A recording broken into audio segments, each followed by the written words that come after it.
everyone, I'm Dr. Paul. Welcome to Shakespeare in the Ring's first ever Battle of Wits. Here's how it works. Shakespeare in the Ring is where two fearless actors verbally spar over Shakespeare, and you get to be the judge. Which actor controls the action? Who parries, slips, and blocks with the greatest verbal technique? You'll watch your fight and share your decision in the comments. Tonight's rambunctious fight pits the terrifying, magnetic villain Richard III against himself. By the end of today's fight, you'll get to decide. Is Richard III a self-styled megalomaniac or a quasi-sympathetic go-getter? This question came out of me thinking about how to stage a play like this in the 21st century when it features an arguably sympathetic, murderous sexual predator. We live in a culture of consent. Richard III has a lot of evil against women to answer for, not to mention against children and men. And yet productions sometimes still try to make us understand him and maybe even feel a speck of compassion. So what I'm wondering is, what do we do with Richard III in the Me Too era? I'm sure you've noticed that Hollywood is all about origin stories, backstories, to get us to sympathize at least a little with the movie's villains. The Joker, Gollum, Darth Vader, Two-Face, Loki, Killmonger, there's lots more. Mole Man in Fantastic Four is a great example when we're talking about Richard III because they were both born with a hunched appearance that is part of what made them dangerously vindictive. So, from Shakespeare to Hollywood, writers love to help us understand what makes baddies bad. In the case of Richard III, at the very same time that Shakespeare is bringing Richard III's heinous villainy to dazzling heights, he asks us to activate our sympathies. Do we dare? We can't believe we might be trying to figure out this maniacal, woman-hating sex fiend. It's the biggest train wreck of all time, and we can't stop gaping. But is sympathy for murderous sexual predators acceptable in the 21st century? If not, what do we do about this play? That's the question of tonight's big fight. But first, what's the story about? Richard III's extended family was, for generations, stupendously flawed. The feuding is so vast and the web of hatred and revenge so thick, it makes for some difficult reading, particularly since so many characters share the same name. Annoying. Here's the basic story. The Duke and Duchess have 3 sons, Edward, Clarence, and Richard. Edward becomes Edward IV. He marries Queen Elizabeth, and together they have 3 children, Edward, Richard, and Elizabeth. Edward IV dies naturally. This is lucky for Richard because he's desperate to be king, and this gets one guy out of his way. But Edward's 2 boys and his brother Clarence all come before him in the line of succession. So he sees to it that Clarence is stabbed and drowned in a barrel of wine. After Clarence, he is responsible for at least 8 more deaths, including his 2 young nephews.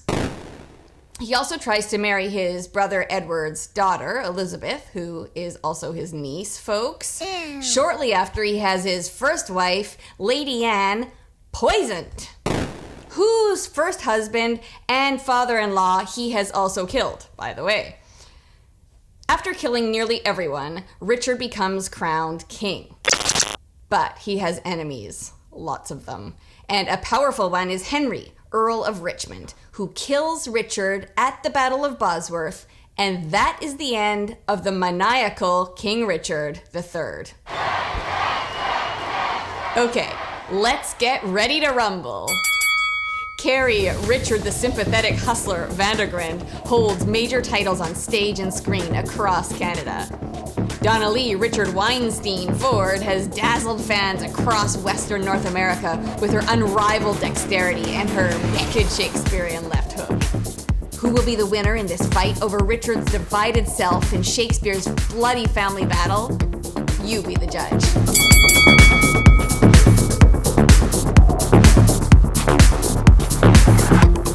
Richard III is, without a doubt, a notorious scoundrel. But his sympathetic backstory and startling sexuality give this play its power. Right from the start, Richard III demands our sympathy as the misshapen outcast. I, that am curtailed of this fair proportion, cheated of feature by dissembling nature, deformed, unfinished, sent before my time into this breathing world scarce half made up. He's so ugly, dogs bark at him, and even his own mother tells him she wishes she would have strangled him in her womb. Also, we take part in his evil plans. He speaks right to us 3 times, and we keep his secrets to ourselves.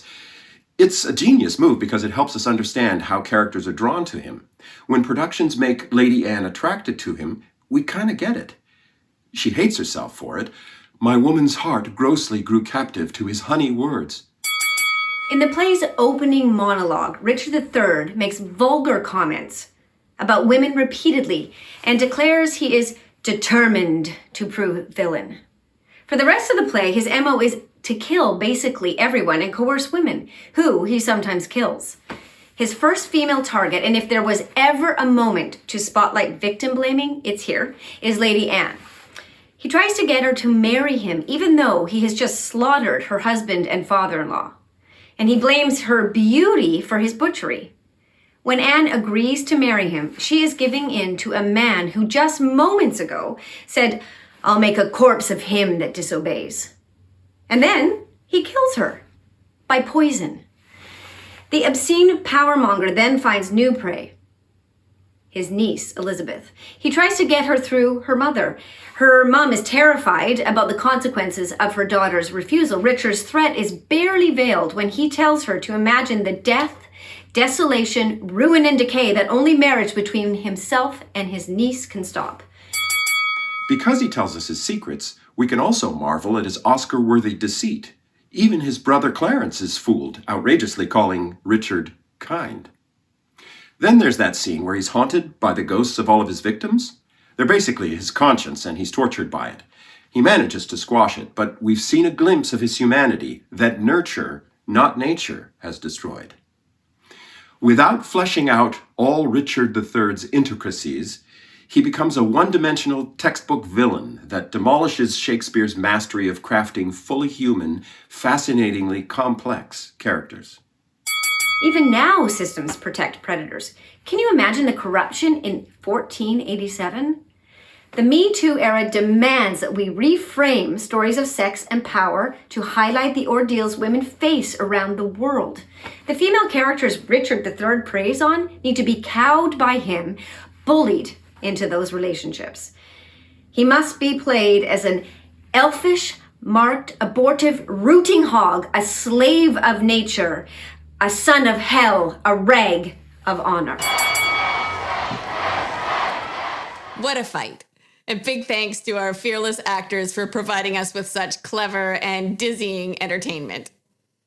And now, spectators, it's up to you. What do you think of Richard III? Complex and sympathetic, or all-out villain? Share your decision in the comments. And be sure to check back next week to find out who won this big fight and to hear me, Dr. Paul, say a bit more about Shakespeare's Richard III.